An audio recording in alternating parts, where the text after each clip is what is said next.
En el corazón del estado de Sinaloa, un lugar emblemático en el mapa del narcotráfico mundial, la violencia sigue siendo una sombra omnipresente. Este estado, conocido por ser el epicentro de algunas de las organizaciones criminales más poderosas del mundo, como el Cártel de Sinaloa, sigue siendo escenario de multihomicidios, secuestros y actos de terror que parecen no tener fin. Las autoridades locales, a pesar de los despliegues de fuerzas federales y estatales, parecen incapaces de contener la avalancha de violencia que ha caracterizado esta región por décadas. Los medios de comunicación informan casi a diario sobre nuevas masacres, desapariciones forzadas y enfrentamientos armados entre facciones rivales. Mientras tanto, la población civil se encuentra atrapada en medio de este conflicto, viviendo en un estado de miedo constante, donde salir a la calle puede significar arriesgar la vida. Muchos ciudadanos han optado por huir de sus hogares, sumándose a la creciente crisis de desplazados internos que afecta a varias regiones de México. Y todo esto ocurre bajo la mirada impotente de un gobierno que, hasta ahora, no ha encontrado una solución efectiva para detener esta ola de criminalidad. A medida que la violencia en Sinaloa y otras regiones de México continúa escalando, es inevitable comparar esta situación con la transformación radical que ha experimentado El Salvador bajo el mandato del presidente Nayib Bukele. Hace apenas unos años, El Salvador era considerado uno de los países más violentos del mundo, con índices de homicidios alarmantes, causados principalmente por las pandillas conocidas como maras. Sin embargo, Bukele, con una estrategia de mano dura y un enfoque implacable contra el crimen, ha logrado algo que parecía imposible: reducir los homicidios a niveles históricamente bajos, llegando incluso a reportar varios días sin un solo asesinato en todo el país. Este éxito ha generado una admiración generalizada por Bukele en toda América Latina, aunque también ha sido objeto de críticas, especialmente por organismos internacionales de derechos humanos. Su estrategia, basada en el uso intensivo de las Fuerzas Armadas y en la declaración de estados de excepción, ha sido calificada por algunos como autoritaria. No obstante, los resultados están a la vista. El Salvador, que antes vivía en una constante zozobra por la violencia pandillera, ahora disfruta de una paz relativa, donde las familias pueden volver a caminar por las calles sin el temor de ser víctimas de un ataque violento.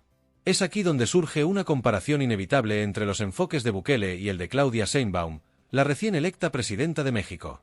Sheinbaum ha adoptado un discurso diametralmente opuesto al de Bukele. En lugar de optar por la militarización o el enfrentamiento directo contra los cárteles, ha propuesto una estrategia de prevención enfocada en las causas estructurales de la violencia, como la pobreza, la desigualdad, la falta de acceso a la educación y la marginación de los jóvenes. Según su visión, atacar las raíces del problema es la única solución a largo plazo para reducir la criminalidad en México.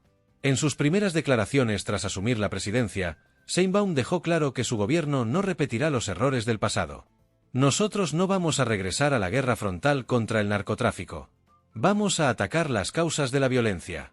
Nuestro enfoque será humanista, basado en la generación de oportunidades para los jóvenes, en la creación de empleos, en la mejora del sistema educativo y en la reducción de la pobreza, afirmó en un discurso que ha sido ampliamente compartido en los medios. Este enfoque, aunque bien intencionado, ha sido objeto de debate.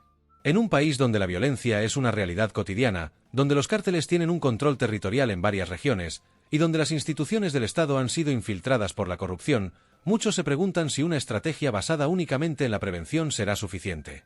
La violencia en México no es una cuestión abstracta, es una realidad que afecta a millones de personas cada día. Y aunque es cierto que la pobreza y la falta de oportunidades son factores que contribuyen a la criminalidad, también es cierto que los cárteles no son simplemente el resultado de la marginación social. Son organizaciones extremadamente poderosas, con recursos económicos y militares que superan en muchos casos a los del propio Estado.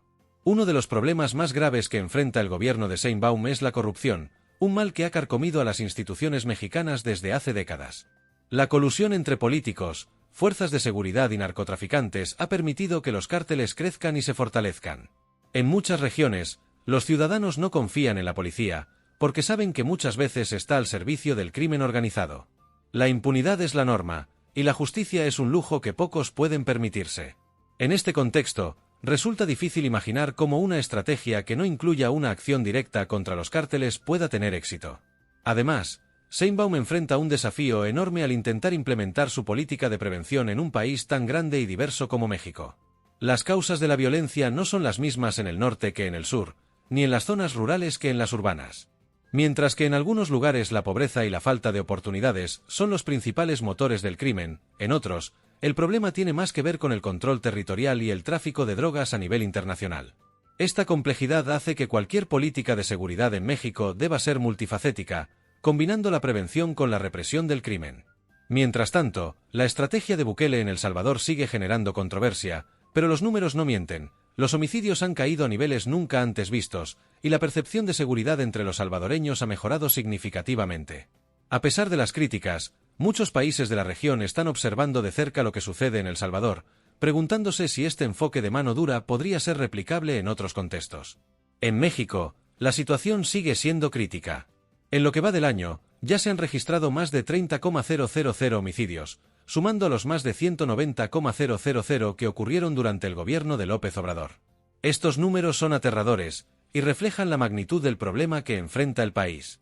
Sheinbaum ha prometido reducir estos índices a través de la educación, la creación de empleos y la atención a los jóvenes, pero muchos se preguntan si estas medidas, por sí solas, serán suficientes para enfrentar un problema tan complejo. El asesinato brutal del alcalde de Chilpancingo es solo un ejemplo más de la violencia extrema que afecta a México. Este tipo de crímenes, que incluyen decapitaciones, torturas y desapariciones, muestran la crueldad con la que operan los cárteles. En regiones como Guerrero, Michoacán y Sinaloa, los cárteles no solo controlan el narcotráfico, sino también otras actividades criminales, como la extorsión, el secuestro y la trata de personas. En estos lugares, la vida de los ciudadanos comunes está en constante peligro, y la autoridad del Estado es prácticamente inexistente. La pregunta que queda en el aire es, ¿cómo puede México superar esta crisis? ¿Es suficiente una estrategia de prevención, como la que propone Sheinbaum, o se necesita una mano más firme, como la de Bukele? Este es un debate que no solo afecta a México, sino a toda la región. La influencia del narcotráfico no conoce fronteras, y sus efectos se sienten en países como Colombia, Ecuador, Venezuela y Honduras. La corrupción, otro de los grandes males que enfrenta México, está profundamente arraigada en todos los niveles del gobierno. No es raro escuchar historias de políticos que han sido financiados por los cárteles, o de policías que trabajan directamente para los narcotraficantes.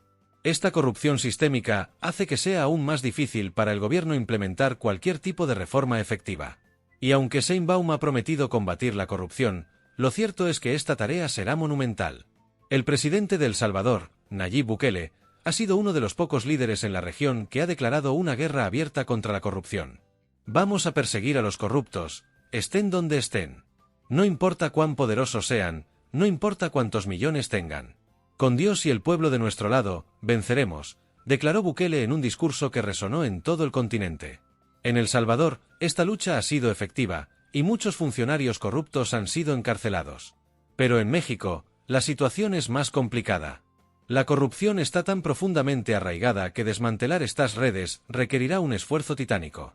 A medida que la violencia en México continúa, y que la corrupción sigue siendo un obstáculo, muchos ciudadanos están comenzando a perder la esperanza. La promesa de un futuro mejor parece cada vez más lejana, y la realidad es que, sin una acción decidida y eficaz, México corre el riesgo de convertirse en un estado fallido, donde el crimen organizado tiene más poder que el propio gobierno. El dilema que enfrenta México no tiene una solución fácil.